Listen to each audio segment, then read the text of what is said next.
Happy Wednesday, Social Studies Department chairs and assistant principals. This is Anne Marie. I just wanted to take a few minutes and walk through the November 3rd Social Studies District-wide Day and some information that I wanted you to have well in advance so that you guys can kind of work with it, play with it, ask some questions before next Tuesday. I will send to you this need to know information sheet. So it's basically how to facilitate the Social Studies District-wide Day content session. And department chairs, I'm going to lean on you to facilitate the content session with your whole Social Studies team. You know, we don't get we don't get FaceTime with you guys, so I am going to try to be more explicit in how we kind of process our district-wide days, at least the district site days. Okay, so couple of things department chairs and or assistant principals, whichever wants to facilitate. I will need you guys to share the secondary social studies task board with your team. As you can see, this is what it will look like. Very quickly, I want to run through kind of the process. Your teachers will have two choices for task 1 or task 2. So depending on their needs, if you guys need or teachers need support on how do we really use the gradual release model with social studies context, especially through the lens of virtual co-seating and this unprecedented time. This may be the module for them. If they are wanting to solve some instructional challenges by using a reflective framework, then I would recommend the Social Studies Improving Practice Framework. Both of those teachers have a choice. So either they pick one or they pick two. But either one that they picked, they will need to complete the Google form in order to receive credit. Then, as a whole team, I'm going to ask that you facilitate the required task. So all teachers will participate in claim evidence and reasoning led by the department chair. And I'll go through instructions on how that happens. And then each teacher individually, after they've done their task 1 or task 2, after y'all as a team have completed claim evidence and reasoning, then the last thing before they finish the morning is to participate in the social studies digital breakout. Okay, let's jump back to the instructions. Quick information just need to know for you guys. So you're going to share the social studies task board with your team. What I want you to do is project or share your screen through Zoom. There is an audio of me kind of talking through the rights and responsibilities for the learning journey. We are focusing all on election day and the rights and responsibilities and kind of modeling all of our instructional practices through that lens since, you know, it is election day 2020. Individually, teachers need to choose one of the task boards, as I mentioned on the previous, when I showed you kind of what it looks like. Key here, remind teachers to complete the Google form associated with their module. Principals have asked that we share Google Forms with them, so at the end of the day, we will collect and merge all of the Google Forms for our social studies component and share those with the APs. Okay, quick thing. All teachers must complete both required tasks. So department chairs, here's where I really need your help and your leadership. Department chairs, please facilitate the claim evidence and reasoning instructional strategy presentation with your whole department. Now, I'm giving this to you on Wednesday morning because I need you to do a couple of prep things prior to Tuesday. So what you'll do is set up a Zoom and enable breakout rooms.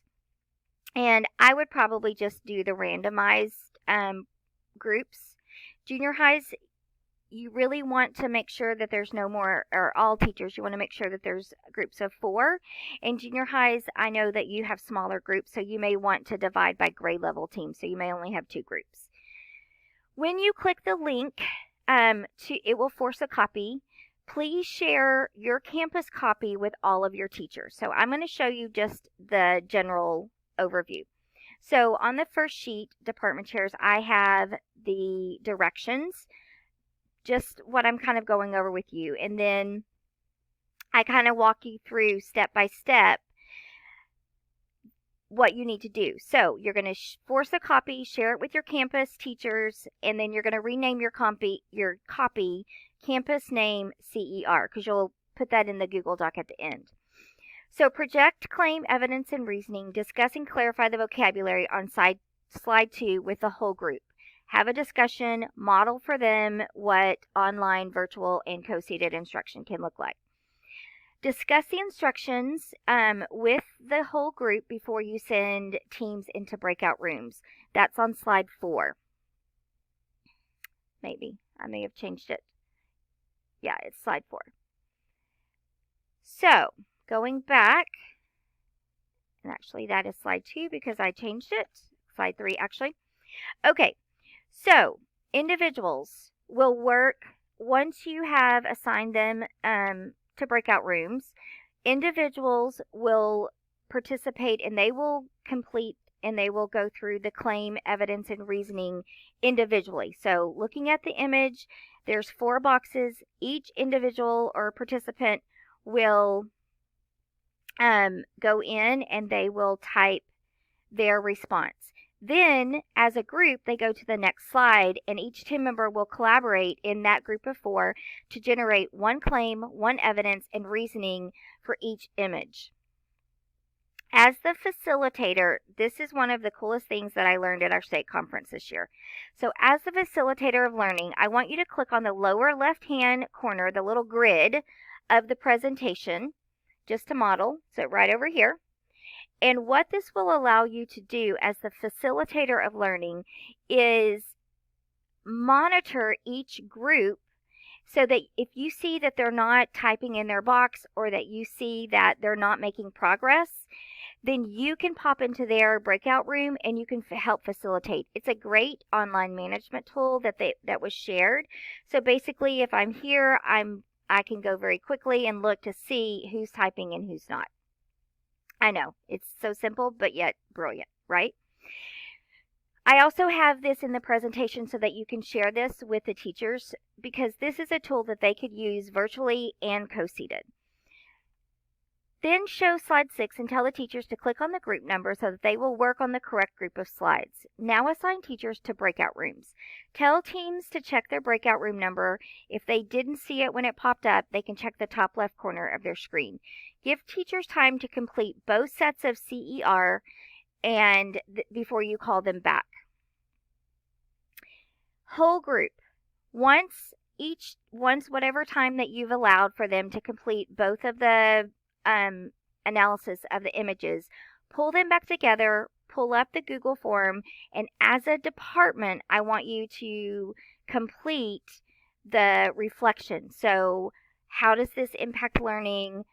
Make sure that you put in your shareable Google link because that will allow us to go in and get feedback from you guys, but it'll also see and we can kind of look at the level of thinking across the district. Okay, department chairs. Please have each teacher complete the social studies digital breakout individually. This will provide crucial information to use during the planning time, which I believe will be later in the afternoon on Tuesday. Remind teachers they must submit the Google form for the social studies digital breakout too. So deliverables. Each teacher should complete a Google form for either task 1 or task 2, whichever they decide. Each campus department should complete 1 Google form and submit for claim, evidence, and reasoning. And each teacher should complete a Google form for the social studies digital breakout. That's it. If you have any questions, feel free to call me, text me, send me an email. If you want to jump on a Zoom, if you have questions, I hope you have a great week. Stay warm, stay dry, stay safe.